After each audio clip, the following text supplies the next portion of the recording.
کہ تم تو خود نماز نہیں پڑھتے، تو مجھے کیوں کہہ رہے ہو؟ تو یہ آیت جو ہے وہ آپ ادھر فٹ کرنے کی کوشش کریں گے، جبکہ یہ آیت ادھر فٹ کرنے کی نہیں بنتی۔ ادھر جو کہا گیا ہے نا لما تقولون، تم وہ بات کہتے ہی کیوں ہو، تو یہاں پہ مراد فعل سے فعل نہیں ہے، یہاں پہ فعل سے مراد دعوی فعل ہے۔ کیا ہے مراد؟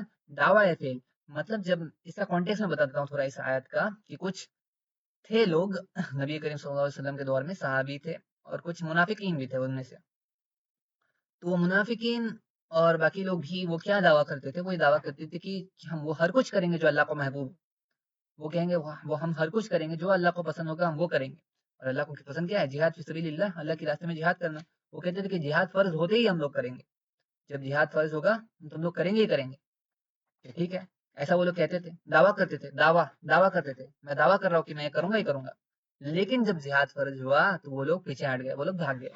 تب آیا یہ آیت، یا ایھا الذین آمنوا لما تقولون ما لا تفعلون، تم وہ بات کا دعویٰ ہی کیوں کرتے ہو جو تم کرتے نہیں ہو؟ تم اس بات، ادھر بات کرنا کا مطلب بات کا دعویٰ کرنا ہے، تم وہ دعویٰ کرتے ہی کیوں ہو جو تم کرتے نہیں ہو۔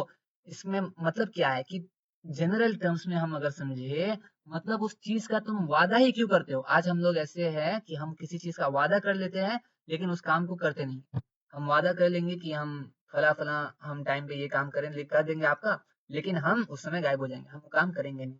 تو یہ آیت یہاں فٹ بیٹھے گی کہ تم اس چیز کا دعویٰ کرتے ہی کیوں ہو، تم وہ چیز کا وعدہ کرتے ہی کیوں ہو جو تم کرتے نہیں ہو، جو تمہیں کرنا نہیں ہوتا ہے، ٹھیک ہے؟ تو اس کا مطلب یہ ہے، یہاں فیل بول کر فیل مراد نہیں، یہاں فیل بول کر دعوی فیل مراد ہے، کہ تمہیں جب جہاد کرنی ہی نہیں تھی تو دعویٰ کیوں کیا کہ ہم جہاد کریں گے، جب فرض ہوگا تو ہم جہاد کریں گے؟ کہ دعویٰ کیوں کرتے ہو؟ جب وعدہ پورا کرنا ہی نہیں تھا تو وعدہ کرتے کیوں؟ تو یہ آیت وہاں پہ فٹ ہوگی، ٹھیک ہے؟ یہ ہو گیا فیل بول کر دعوی فیل، ٹھیک ہے؟ دوسری دیکھتے ہیں، دوسرا کیا ہے؟ فیل بول کر ارادہ فیل، فیل بول کر ارادہ فیل، ٹھیک ہے؟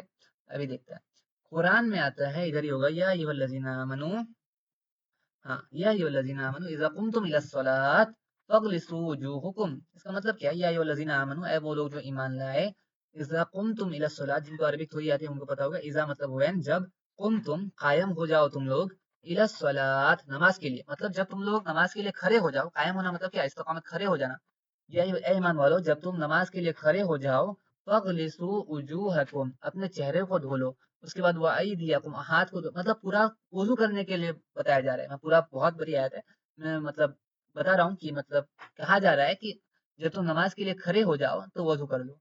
ابھی دیکھیے، جس کو ترجمہ آتا ہے، صرف جس کو عربک صرف عربک گرامر آتی ہے، وہ کیا ترجمہ کرے گا کہ اچھا اللہ نے ایسا کہا ہے تو پھر ہمیں کیا کرنا پڑے گا؟ ہمیں پہلے نماز کے لیے کھڑے ہونا پڑے گا، میں کھڑے ہو جاؤں گا نماز کے لیے، کھڑے ہونے کے بعد اللہ نے کہا کھڑے ہو جاؤ پہلے، اذا قمتم الی الصلاۃ، جب تم کھڑے ہو جاؤ، فاغسلوا وجوہکم، تب جاؤ تم وضو کرنے۔ لیکن ایسا کرتے ہیں ہم لوگ؟ نہیں، ہم لوگ پہلے وضو کرتے ہیں پھر کھڑے ہوتے ہیں۔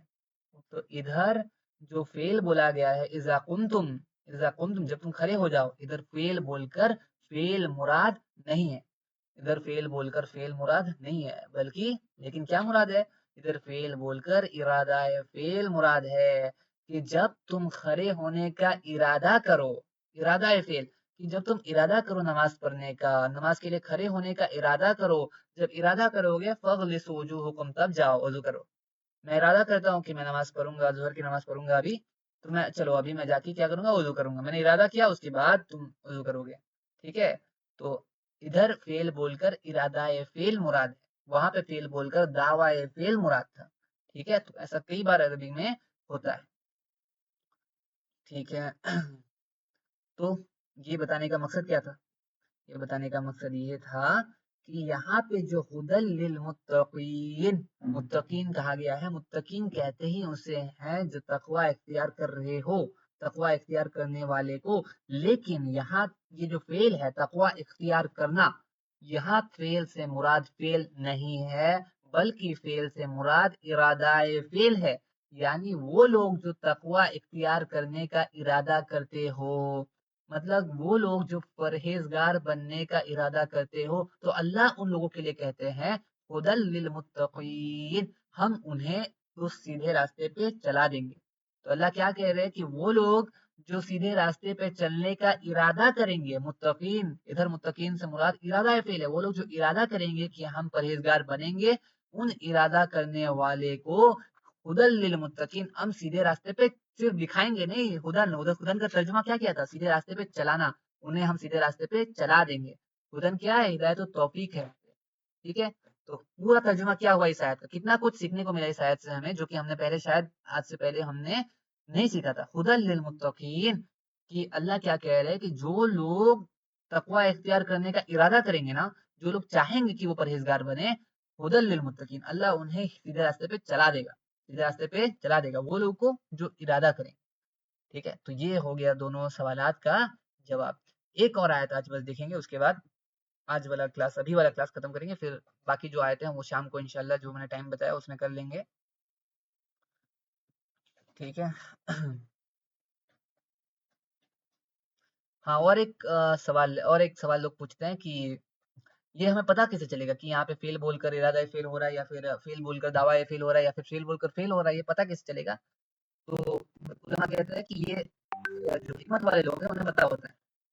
جو حکمت والے لوگ ہیں انہیں پتا ہوتا ہے. حکمت والے لوگ بننے کے لیے آپ کو کیا کرنا پڑے گا؟ آپ کو عربی سیکھنا پڑے گا, آپ کو عربی گرامر سیکھنا پڑے گا, آپ کو عربی ادب سیکھنا پڑے گا, آپ کو عربک لینگویج کے ساتھ اچھے سے واقف ہونا پڑے گا. جیسے اگر میں آج آپ کو ہمارے لینگویج میں کہتا ہوں کہ آج ڈنر میں کل رات کو ڈنر میں 2 پلیٹ بریانی کھا گیا, 2 پلیٹ کھا گیا, میں 2 پلیٹ کھا گیا, میں 2 پلیٹیں کھا گیا. اگر میں ایسا کہتا ہوں آپ کو, تو آپ یہاں پہ جتنے بھی لوگ اس ویڈیو کو سن رہے ہیں, آپ سب کے مائنڈ میں یہی آیا ہوگا کہ جب میں کہہ رہا ہوں کہ میں نے 2 پلیٹیں کھا لی, تو اس کا مطلب یہ نہیں ہے کہ میں نے 2 پلیٹوں کو فزیکلی کھایا, بلکہ میں نے 2 پلیٹ بھر کے بریانی کھایا. اس کا مطلب یہ ہے. لیکن میں نے ظاہری الفاظ میں یہ نہیں کہا کہ میں نے پلیٹ میں بریانی بھرا پھر بریانی کو کھایا. میں نے کیا کہا؟ میں نے کہا کہ میں 2 پلیٹ کھا گیا. لیکن کیونکہ آپ اس لینگویج سے, اس لغت سے واقف ہے, آپ کو پتا ہے کہ اس لینگویج کی بلاغت کیا ہے. 2 پلیٹ کھانے کا مطلب ہے 2 پلیٹ میں کھانا بھر کے کھانا. کیونکہ آپ کو یہ پتا ہے تو آپ کو یہ سمجھ میں آ گیا.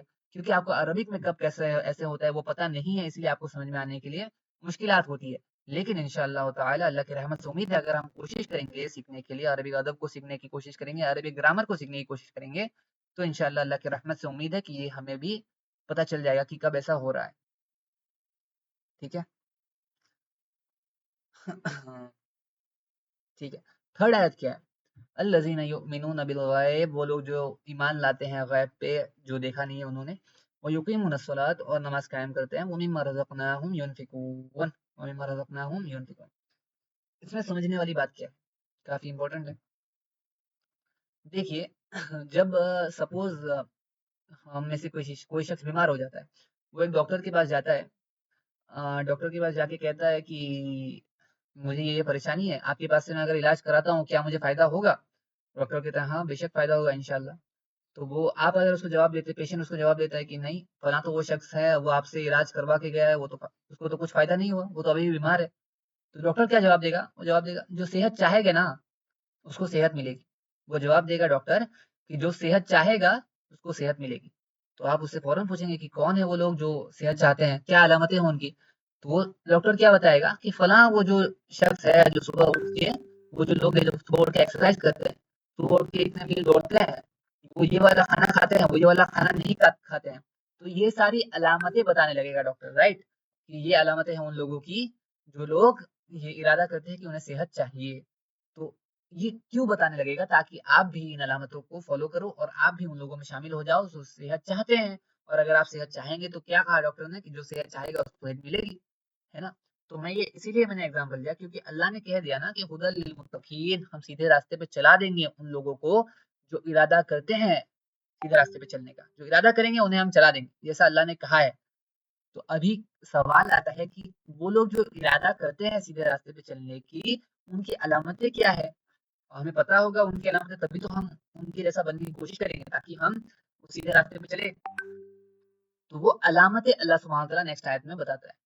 الذین یؤمنون بالغیب, سب سے پہلی علامت غیب پہ ایمان. سب سے پہلی علامت غیب پہ ایمان, اس سے پہلے کچھ نہیں ہے. جب میں نے سٹارٹنگ کیا تھا کلاس تب میں نے بتایا تھا کہ مکے میں کون سی صورت نازل ہوئی, وہ والی صورت ہے جن کا آخرت سے تعلق ہے, جنت جہنم سے تعلق ہے, موت کے بعد والی زندگی سے تعلق ہے. سب سے پہلے ان چیزوں کا تصور آنا ضروری ہے. سب سے پہلے غیب بھی وہ غیب نہیں جو کچھ بھی غیب ہو جائے, وہ والی غیب، وہ والی اندیکھی چیز، وہ والی انسین جس کے برحق ہونے کے دلائل واضح ہو چکے ہیں، وہ والی غیب پہ ایمان لانا فرض ہے. سب سے پہلی کام یہی ہے. انفیکٹ اس کے بعد سارے احکامات ہیں. ٹھیک ہے، پہلے سب سے پہلے غیب پہ ایمان لانا مسٹ ہے. انفیکٹ جب معاذ ابن جبل رضی اللہ تعالی عنہ کو نبی کریم صلی اللہ علیہ وسلم نے بھیجا تھا کہ یمن کی طرف، موسٹ پرابلی جتنا حدیث مجھے یاد ہے میں مفہوم بیان کر رہا ہوں، جب انہیں بھیجا تھا تو ان سے کہا تھا کہ اے معاذ تم اہل کتاب کی طرف جا رہے ہو. وہاں پہ یہود و نصارہ تھے. اے معاذ تم اہل کتاب کی طرف جا رہے ہو، تو انہیں جب جا کے دعوت دو گے اسلام کی طرف تو سب سے پہلے انہیں اللہ کو ماننے کی دعوت دینا. اللہ کو ماننے کی دعوت دینا اس طرح سے جیسے اللہ کو ماننے کا حق بنتا ہے کہ لا الہ الا اللہ، کہ اللہ کے سوا کوئی معبود نہیں ہے. سب سے پہلے انہیں یہ والی دعوت دینا. آخرت کا دعوت دینا مطلب مرنے کے بعد ایک زندگی ہے، اس مطلب غیب کا دعوت دینا، اس کا دعوت دینا. اور پھر کہتے ہیں کہ جب وہ اس چیز کو مان لے، جب وہ اس چیز پہ قائم ہو جائے، جب وہ اس چیز کو مان لے، تب انہیں بتانا کہ اللہ نے نمازیں بھی 5 نمازیں فرض کی ہے، اللہ نے زکوٰۃ کو فرض کیا ہے، یہ سب اس کے بعد بتانا. تو سب سے پہلی علامت کیا ہے ایمان والوں کی؟ سب سے پہلی علامت کیا ہے مومنین کی؟ سب سے پہلی علامت کیا ہے ان لوگوں کی جو ارادہ کرتے ہیں کہ وہ گناہوں سے بچے؟ کیا علامت ہے؟ الذین یؤمنون بالغیب، وہ لوگ ایمان لاتے ہیں غیب پر. وہ غیب جو جس کے برحق ہونے کے دلائل واضح ہو چکے ہیں. غیب میں کیا کیا آتا ہے؟ اللہ آتا ہے، فرشتے آتے ہیں، ملائکہ آتا ہے، اور ہر وہ چیز جس کو آپ نے دیکھا نہیں ہے. جنت نہیں دیکھا ہے، جنت آتا ہے، جہنم آتا ہے، ہر وہ چیز. آج ملحدین جو ہوتے ہیں، ایتھیسٹ جو ہیں، ان کا سب سے بڑا اعتراض یہ ہوتا ہے کہ دیکھا نہیں ہے، دکھتا کیوں نہیں ہے؟ اگر ہے تو دکھتا کیوں نہیں ہے؟ ہے نا، یہ اعتراض ضرور کرتے ہیں. لیکن یہ بہت ہی مطلب بیکار اعتراض ہے، کیونکہ انسان اپنی زندگی میں بہت کچھ نہیں دیکھ رہا ہوتا ہے لیکن وہ مان رہا ہوتا ہے، رائٹ. اور جو نہیں مانتا ہے وہ ضدی ہوتا ہے. میکسیمم ٹیکس میں ایگزامپل دیتا ہوں آپ کو. اگر ابھی سپوز میں ایک روم میں، آپ اپنے آپ کو امیجن کیجیے، آپ ایک روم میں ہیں، آپ کے ساتھ ایک ساتھی ہے، وہ آپ کے ساتھ روم ہے، اور روم چاروں طرف سے بند ہے. آپ کو صرف ایک روم میں آپ کے پاس گھڑی ہے. آپ صبح اٹھتے ہیں، سپوز 11 بجے اٹھ رہے ہیں. آپ صبح اٹھ کے آپ نے ٹائم دیکھا 11 بجے، 11 بج رہے ہیں، انڈیا میں آپ ہیں، آپ نے 11 بج رہا دیکھا ہے. آپ کہیں گے اس ساتھی سے کہ 11 بج رہا ہے صبح کے، تو ابھی تک تو سن رائز ہو گیا ہوگا. ابھی تک سن رائز ہو گیا ہوگا، کہ سن رائز ظاہر ہے 5 بجے 6 بجے کے آس پاس ہوتی ہے انڈیا میں. تو آپ کہیں گے کہ ابھی تو 11 بج رہا ہے، ابھی تک تو سن رائز ہو گیا ہوگا. آپ نے یہ کہہ دیا سن رائز ہو گیا ہوگا. وہ جو دوسرا ساتھی ہے وہ کیا کہے گا؟ وہ اگر یہ کہتا ہے کہ نہیں، میں جب تک دیکھتا نہیں ہوں باہر جا کے کہ سن نکلا ہے کہ نہیں، تب تک میں نہیں مانوں گا. تو یہ کیا ہو گیا؟ یہ ہو گیا ضدی، یہ ہو گیا جد کرنے والا، جس کو مطلب ماننا ہے ہی نہیں. اس کو ماننا ہے ہی نہیں، اس کے پاس دلائل آپ دو کتنے بھی، وہ مانے گا نہیں. اس کے اندر ضد ہے کہ نہیں، مجھے دیکھنا ہے. ایسے ضد کرنے والوں کے ساتھ کیا حشر ہوتا ہے؟ ایسے ضد کرنے والوں کے ساتھ وہی حشر ہوتا ہے جو فرعون کے ساتھ ہوتا تھا. فرعون ایک بار موسیٰ علیہ السلام کو کیا کہتا تھا؟ فرعون موسیٰ علیہ السلام سے کہتا تھا، وہ اتنا مطلب آگے بڑھ چکا تھا کہ وہ کہتا تھا کہ موسیٰ آسمانوں تک ایک سیڑھی لگا دو، آسمانوں تک ایک سیڑھی لگا دو، میں جا کے دیکھنا چاہتا ہوں کہ تمہارا رب کیسا ہے، میں تمہارے رب کو دیکھ کے آتا ہوں. ایسے تکبر میں آ گیا تھا. اور اس کا حشر کیا ہے آج ہم سب کو معلوم ہے. اس کو ایک قیامت تک کے لیے اللہ نے نشانی بنا دیا ہے انسانوں کے لیے. ٹھیک ہے، تو ایسے ضدی لوگوں سے دور رہنا ہے. ایسے بس آپ اپنا دعوت کا کام کیجیے، آپ اپنا دعوت دیجیے ان کے سامنے. بس ضد پہ آ جائے تو آپ آگے بڑھیے. وما علینا الا البلاغ المبین، ہمارے اوپر کچھ نہیں ہے سوائے سیدھی کلیئر واضح تبلیغ کے. ہمارے اوپر بس یہ ہے کہ میسج کو آپ کے تک پہنچا دینے کا، واضح طور پہ آپ کے پاس میسج پہنچا دینا ہی ہمارا کام. تو سب سے پہلی علامت کیا ہے ہم لوگوں کی؟ کہ وہ غیب پہ ایمان لاتے ہیں، وہ غیب جس کے برحق ہونے کے دلائل موجود ہے. ٹھیک ہے،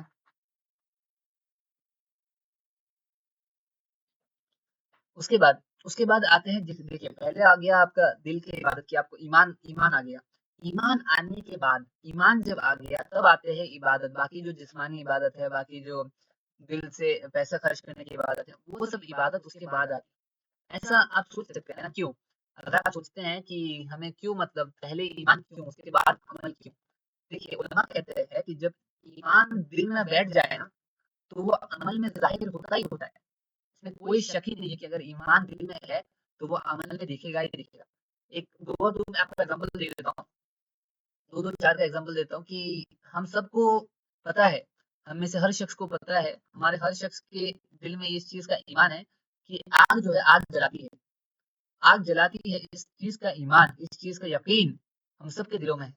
تو ہمیں سے کوئی شخص ایسا ہے کہ وہ ہاتھ اپنا جان بوجھ کے آگ میں ڈالے گا؟ کوئی نہیں ہے ایسا. ہمیں سے ایسا کوئی شخص نہیں ہے جو جان بوجھ کے اپنا ہاتھ آگ میں ڈالے گا. کیوں؟ کیونکہ اس کے دل میں یقین ہے کہ وہ آگ اگر میں ہاتھ کو اگر آگ میں ڈالوں وہ آگ جلائے گی، اس بات کا یقین اس کے دل میں ہے. غلطی سے گر جائے تو گر جائے، لیکن جان بوجھ کے کوئی شخص اپنا ہاتھ آگ میں نہیں ڈالتا. کیوں؟ کیونکہ وہ اس کے دل میں یقین ہے کہ یہ آگ جلاتی ہے، اور اس یقین کی وجہ سے اس کے عمل میں اس چیز کو دیکھ پا رہے ہیں. علماء یہاں تک کہتے ہیں کچھ جماعت کی یقین تو دور کی بات ہے، اگر گمان بھی ہو کسی چیز کا، ڈاؤٹ بھی ہو، تب بھی وہ چیز عمل میں دکھتی ہے. جیسے ایک ایگزامپل بہت دیا جاتا ہے کہ دیکھیے اگر آپ کے سامنے ایک سانپ آ جائے، ہر شخص اس بات سے واقف ہے کہ ہر سانپ زہریلا نہیں ہوتا. ہر سانپ زہریلا نہیں ہوتا، کچھ زہریلا ہوتے ہیں کچھ زہریلا نہیں ہوتے. لیکن اگر آپ کے سامنے ایک سانپ آ جاتا ہے تو آپ کا عمل کیا ہوگا؟ آپ تو بھاگیں گے نا. کیوں بھاگیں گے؟ کچھ تو زہریلا نہیں ہوتا. کیوں؟ کیونکہ آپ کے دل میں گمان ہے کہ ہو سکتا ہے یہ زہریلا ہو. بس ایک گمان کی وجہ سے بھی آپ کے عمل میں یہ چیز جھلک رہی ہے. تو یقین اگر جب دل میں بیٹھ جائے گا تو وہ تو عمل میں جھلکے گا ہی جھلکے گا. اگر دل میں یقین بیٹھ جائے گا کہ اللہ ہے، اللہ نے یہ حکم دیا ہے، اگر اللہ کے حکم کو مانیں گے تو جنت میں جائیں گے، اگر نہیں مانیں گے تو جہنم میں جائیں گے، اس بات کا یقین اگر دل میں ہو تو پھر کیسے یہ ممکن ہے کہ وہ عمل میں ہمارے لیے نہ جھلکے، ہمارے عمل میں نہ جھلکے. اس چیز کا کوئی تصور ہی نہیں ہے کہ اگر جس کے دل میں ایمان ہو اس کے سامنے اس کے عملوں میں اس چیز کو ظاہر یہ چیز ظاہر ہوگی ہی ہوگی. اسی لیے سب سے پہلی جو دعوت ہے وہ سب سے پہلی دعوت کس کی ہوتی ہے؟ ایمان کی دعوت ہوتی ہے. ایمان کے بعد باقی عمل کی دعوت ہے. تو سورہ فلق، سورہ بقرہ، سورہ فاتحہ سے اسٹارٹ کر کے آپ ناس تک آخر تک جائیں، دو عبادتوں کو قرآن بہت زیادہ بیان کرتا ہے. ہر سورہ میں، ہر چیپٹر میں آلموسٹ قرآن بیان کرتا ہے. وہ کیا ہے؟ ایک ہے نماز قائم کرنا، ایک ہے خرچ کرنا. یہاں پہ کیا آتا ہے؟ وَالَّذِينَ يُؤْمِنُونَ بِالْغَيْبِ، یہ وہ لوگ ہیں جو غیب پہ ایمان لاتے ہیں. وَيُقِيمُونَ الصَّلَاةَ، اور نماز کو قائم کرتے ہیں. وَيُصَلُّونَ نہیں کہا اللہ نے، وَيُصَلُّونَ نہیں کہا. وَيُصَلُّونَ مطلب اور نماز پڑھتے ہیں نہیں. وَيُقِيمُونَ الصَّلَاةَ، اور نماز کو قائم کرتے ہیں. نماز کو قائم کرنے کا مطلب کیا ہے؟ نماز کو اس کے وقت میں پڑھتے ہیں، جو وقت مقرر کیا گیا اس کے وقت میں پڑھتے ہیں، جماعت کے ساتھ پڑھتے ہیں، جماعت کا اہتمام کرتے ہیں، اور جو مطلب اس کے لیے شرائط ہے ان شرائط کو پورا کرتے ہیں. ان الصلاۃ کانت علی المؤمنین کتابا موقوتا، بے شک یہ نماز جو ہے وہ مومنین پر مقررہ وقت میں فرض کی گئی. تو یہ جن لوگوں کے بارے میں بات کیا گیا وہ لوگ کون ہیں؟ وہ لوگ پہلی علامت اللہ کا بیان کرتے ہیں کہ وہ غیب پہ ایمان لاتے ہیں. اس کے بعد کیا کہتے ہیں؟ وَيُقِيمُونَ الصَّلَاةَ، وہ نماز قائم کرتے ہیں. وَمِمَّا رَزَقْنَاهُمْ، اور اس میں سے جو رزق ہم نے انہیں دیا، يُنْفِقُونَ، وہ انفاق کرتے ہیں، وہ خرچ کرتے ہیں. اللہ سبحانہ وتعالیٰ کہتے ہیں. دیکھیے دو طرح کی عبادتیں ہوتی ہیں. ایک ہے جسمانی عبادت جس میں جسم کھپتا ہے، اور ایک ہے جس میں آپ کا پیسے خرچ ہوتا ہے. ایک ہے جسمانی عبادت، ایک ہے پیسے خرچ ہوتے ہیں، جس میں پیسے خرچ ہوتے ہیں. سپوز آج کوئی والد یا والدہ ہمارے سامنے آ کے کسی کے والد یا کسی کے والدہ آ کے ہمارے سامنے کہتے ہیں کہ میرا بیٹا یا میری بیٹی بہت زیادہ فرما بردار ہے، بہت زیادہ فرما بردار ہے. اس بات سے، اس لائن سے تین کیسز پاسبل ہے. اس لائن سے تین کیسز پاسبل ہے. پہلا کیس یہ ہے کہ بندہ جو ہے، جو بیٹا یا بیٹی ہے، وہ اپنے پیرنٹس کے لیے، اپنے والدہ کے لیے، اپنے والد کے لیے اپنے جسم کو پورا تھکاتا ہے. دن اور رات ان کے پیر دبائے گا، ان کے پانی لائے گا، ان کے لیے کام کرے گا، یہ کام کرے گا، وہ پورے کام کرے گا، اپنے جسم کو پورا اپنے ڈیوٹ کر دیتا ہے، اپنے جسم کو پورا کھپاتا ہے اپنے والد یا والدہ کے لیے. لیکن اس کے دل میں یہ ڈر ہے کہ میں اتنا کر رہا ہوں کہ مجھ سے پیسے نہ مانگے. وہ پیسہ خرچ کرنے سے ڈرتا ہے. وہ کہتا ہے کہ پورا میں اپنے جان لگا دوں گا، میں پورا محنت کر دوں گا، پیسے نہ مانگے مجھے. اس کے دل میں پیسے کی محبت، بس پیسے نہ مانگے، باقی میں کر دوں گا. پیسے آپ دوسرے بھائی لے لے، پیسہ دوسرے بہن سے لے لے، میں پورا اپنا جسم لگا دوں گا. یہ کیس ون ہے. کیس ٹو کیا ہے؟ کیس ٹو وہ والا اسٹرکچر ہے جو پیسے پورے دے دے گا، بس کہے گا کہ مجھے ڈسٹرب مت کرو تم لوگ. وہ والا شخص ہے جو کروڑوں روپے اپنے پیرنٹس پہ خرچ کر دے گا، کروڑوں روپے، کروڑ لاکھ پورا خرچ کر دے گا. جتنا وہ چاہے تو میڈ رکھ کے دے دے گا کہ 2 3 4 آپ کے لیے نوکر رکھ دیے، وہ آپ کا خیال رکھ لیں گے، وہ آپ کی جو خدمت ہے وہ کر دیں گے. بس اتنے ٹائم میں سوتا رہتا ہوں نا، مجھے ڈسٹرب مت کرنا. یہ ٹائم میں اپنے دوستوں کے ساتھ جاتا ہوں، مجھے کال کر کے ڈسٹرب مت کرنا. مطلب وہ پیسہ خرچ کرنے کے لیے ریڈی ہے، لیکن اپنا ٹائم، اپنا جسم لگانے کے لیے وہ ریڈی نہیں ہے. یہ دوسرا شخص ہے. دو کیس ہو گیا. اور تیسرا کیس وہ شخص ہے جو دونوں لگاتا ہے، جسم بھی لگاتا ہے اپنا، پیسہ بھی لگاتا ہے. ٹھیک ہے، دل سے بھی محبت کرتا ہے اور مطلب پورا اپنا 100% دیتا ہے. تو جو کیس 1 اور 2 ہو گیا، وہ والی عبادت، وہ والی محبت ادھوری ہے یا پوری ہے؟ وہ والی محبت ادھوری ہے یا پوری ہے؟ وہ والی محبت ادھوری ہے. چاہے صرف جسم پورا لگا دے 100% یا چاہے صرف پیسے لگا دے 100%، وہ ادھوری ہے. کامل کون سا ہے؟ کامل ہے یہ تھرڈ کیس، جو اپنا جسم بھی لگا رہا ہے، اپنے پیسے بھی لگا رہا ہے. تو اللہ سبحانہ و تعالیٰ کو اپنے بندوں سے ادھوری محبت قبول نہیں ہے. اللہ سبحانہ و تعالیٰ کو کامل محبت چاہیے. والذین آمنوا اشد حبا للہ، اور وہ لوگ جو ایمان لاتے ہیں وہ شدید ہے اللہ کی محبت میں. اللہ سبحانہ و تعالیٰ کو یہ محبت قبول نہیں ہے جو محبت ادھوری آدھو ادھوری ہے. اللہ کو کامل محبت چاہیے آپ کی، 100% محبت چاہیے آپ کی. تو اس محبت کو پانے کے لیے پہلا کام کیا کہتے ہیں؟ وَيُقِيمُونَ الصَّلَاةَ، اور نماز قائم کرو. یہ کون سی عبادت ہو گئی؟ یہ جسمانی عبادت ہو گئی. جو جسم ہے نا ہمارا، جو نفس ہے، وہ ہمیشہ چاہتا ہے کہ پڑا رہے. صبح فجر کی اذان ہو رہی ہے، کسی بھی اذان کے ٹائم ہمارا نفس کبھی نہیں چاہے گا کہ بستر سے اٹھ کے وہ کوئی کام کرے. جسم کا جہاد یہ ہے کہ جسم چاہے گا ہمیشہ کہ میں پڑا رہوں بستر پہ. اس کو بستر سے اٹھا کے اللہ کے سامنے اللہ کے حکم کو اطاعت کرنا ہی ہو گیا جہاد ہے. والذین جاہدوا فینا لنہدینہم سبلنا، اور جو ہمارے راستوں میں جہاد کرے گا ہم اس کو ہدایت دے دیں گے اپنے راستوں میں، ہے نا. تو پہلا عبادت اللہ نے کیا کیا؟ اپنے جسم کو تھکانا پڑے گا اللہ کے لیے. اپنے جسم کو اللہ کے لیے تھکانا پڑے گا. تم جسم سے اگر تم پڑے، تمہارا جسم چاہتا ہے کہ پڑے رہو بستر پہ، نہیں، تمہیں اٹھ کے آنا پڑے گا اور کام کرنا پڑے گا اور عبادت کرنی پڑے گی، نماز پڑھنی پڑے گی. وَيُقِيمُونَ الصَّلَاةَ. دوسرا کیا اللہ نے فرمایا؟ وَمِمَّا رَزَقْنَاهُمْ يُنْفِقُونَ، اور جو رزق ہم نے تمہیں دیا ہے اس میں سے خرچ کرنا پڑے گا. اللہ کو آدھی محبت قبول نہیں ہے. صرف جسم کھتا ہوگے نہیں ہوگا، تمہیں مال بھی خرچ کرنا پڑے گا ہمارے راستے میں. جو رزق ہم نے تمہیں دیا اس میں سے وہ لوگ خرچ کرتے ہیں، انفاق کرتے ہیں. انفاق مطلب خرچ کرنا، انفاق فی سبیل اللہ، اللہ کے راستے میں خرچ کرتے ہیں. تو صرف یہ محبت قبول نہیں ہے، اللہ کو تمہارے دل سے مال کی محبت نکالنا ہے. اسی لیے اللہ کہتے ہیں کہ اللہ کے راستے میں یہ لوگ خرچ کرتے ہیں دل سے. علماء کہتے ہیں کہ مال جیب میں ہو کوئی بڑی بات نہیں ہے، جیب میں کروڑوں رکھ لیجیے. بہت صحابہ تھے جو کروڑوں مال تھے ان کے پاس، لیکن دل میں مال کی محبت نہیں آنی چاہیے. اور دل سے مال کی محبت نکالنے کے لیے یہ والی یہ والا اللہ حکم دیتے ہیں کہ مال کو زیادہ سے زیادہ خرچ کرو. جتنا زیادہ خرچ کرو گے، اپنے بچوں کو سکھانا چاہیے کہ بچپن سے ہی کہ مال خرچ کرنا سیکھو. مال جمع کرنا نہیں، مال خرچ کرنا سیکھو. اللہ کے راستے میں خرچ کرو. جو ضرورت مند ہے ان کے لیے خرچ کرو. جو مساجد بن رہے ہیں، مدرسہ بن رہے ہیں، ان پہ اوپر خرچ کرو. تو دو علامتیں کیا ہے؟ ایک جسم کھپانا اور ایک اپنے مال کو خرچ کرنا. اللہ کو آدھی ادھوری کی محبت قبول نہیں ہے، اللہ کو دونوں چاہیے. اس کے لیے دونوں پوری کی پوری کمپلیٹ محبت تمہیں اللہ کے لیے دینا پڑے گا. اور ایک بہت امپورٹنٹ بات ادھر ہے، وَمِمَّا رَزَقْنَاهُمْ، اللہ نے کیا کہا؟ اور جو رزق ہم نے تمہیں دیا اس میں سے تم خرچ کرتے ہو. تو یہ ہم نے تمہیں دیا کہہ کے نا اللہ کہہ رہے کہ تم یہ خرچ کر کے نا، پیسے خرچ کر کے ایسا مت سمجھو کہ تم ہم پر کوئی احسان کر رہے ہو. ایسا ہرگز مت سمجھو کہ یہ پیسے خرچ کر کے تم ہم پر کوئی احسان کر رہے ہو. ایسا بالکل نہیں ہو رہا ہے. یہ رزق جو تم خرچ کر رہے ہو، یہ پیسے، یہ بھی ہم نے ہی تمہیں دیا. وَمِمَّا رَزَقْنَاهُمْ، یہ جو تم پیسے خرچ کر رہے ہو نا، وہ رزق ہم نے ہی تمہیں دیا ہے. يُنْفِقُونَ، ہم چاہتے ہیں تمہارے لیے خیر، اسی لیے ہم تمہیں پیسے دے رہے ہیں تاکہ تم ہمارے راستے میں خرچ کرو اور ہم تمہارے لیے خیر کا ارادہ کریں، ہم تمہیں جنت میں دے سکے. اسی لیے ہم تمہیں رزق دے رہے ہیں، ہم ہی تم پر احسان کر رہے ہیں، ہم تمہیں اس قابل بنا رہے ہیں کہ تم ہمارے راستے میں خرچ کر رہے ہو. تو ایسا بالکل مت سمجھو کہ یہ جو تم خرچ کر رہے ہو ہمارے راستے میں، یہ کر کے تم ہمارے اوپر کوئی احسان کر رہے ہو. ایسا بالکل مت سمجھو. اور کچھ رہ گیا کیا؟ ہاں، ایک چیز رہ گیا، وہ بتا دیتا ہوں. جو ہم نے سیکنڈ آیت میں پڑھا تھا نا، خود للمتقین، تقوی، تقوی کے بارے میں بات کر رہے تھے. تقین، متقین کس طرح جسے تقوی اختیار کرتا ہے. ادھر تو ارادہ کرنے کا مراد ہے، ٹھیک ہے، لیکن تقوی اختیار کرنا، تقوی کا مطلب کیا ہے؟ تو اس کا مطلب ایک حدیث سے کافی اچھے سے سمجھ میں آتا ہے. ایک بار حضرت ابی بن کعب رضی اللہ تعالی عنہ سے عمر رضی اللہ تعالی عنہ نے پوچھا کہ اے ابی، تقوی کسے کہتے ہیں؟ اللہ اپنی کتاب میں مفہوم بتا رہا ہوں میں، اللہ اپنی کتاب میں تقوی کے بارے میں کہتے ہیں. تقوی کہتے کسے؟ ابی بن کعب رضی اللہ تعالیٰ عنہ وہ شخص ہے جن کے بارے میں اپنے خلافت میں عمر رضی اللہ تعالیٰ عنہ فرماتے ہیں کہ اگر کسی کو قرآن کا علم چاہیے تو وہ ابی کے پاس جائے، ابی بن کعب سے سیکھے.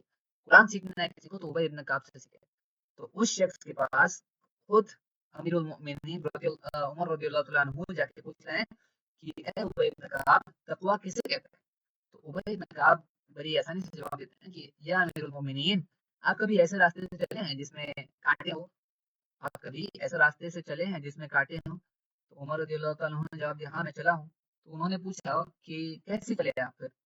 تو عمر رضی اللہ عنہ جواب دیتے ہیں کہ جب میں چل رہا تھا تو میں نے ازار جو ہے میرے جو کپڑے ہیں ان کو اٹھا لیا، اور کپڑوں کو اٹھا کے بہت ڈر ڈر کے میں چل رہا تھا کہ کہیں میرا پیر کسی کانٹے میں نہ گر جائے۔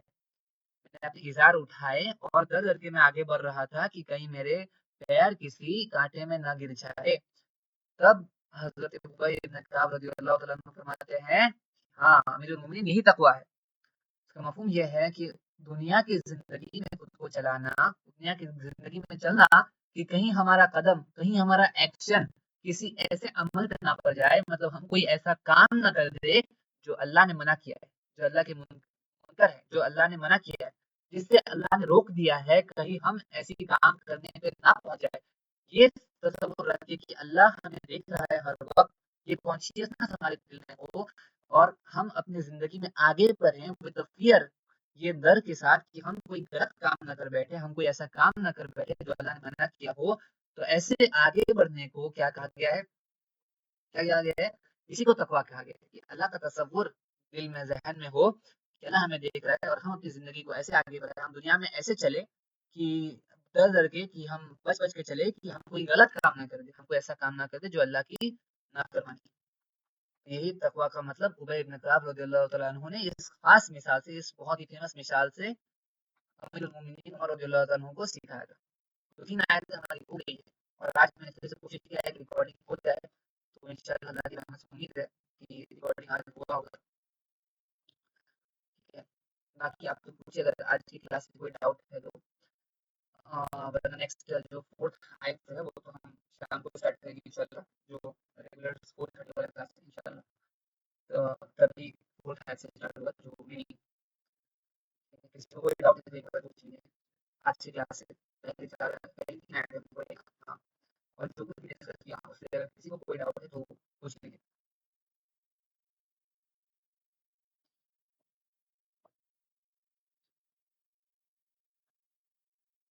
کوئی ڈاؤٹ نہیں ہے؟ ٹھیک ہے، جزاکم اللہ خیرا، وآخر الدعوات السلام علیکم ورحمۃ اللہ وبرکاتہ۔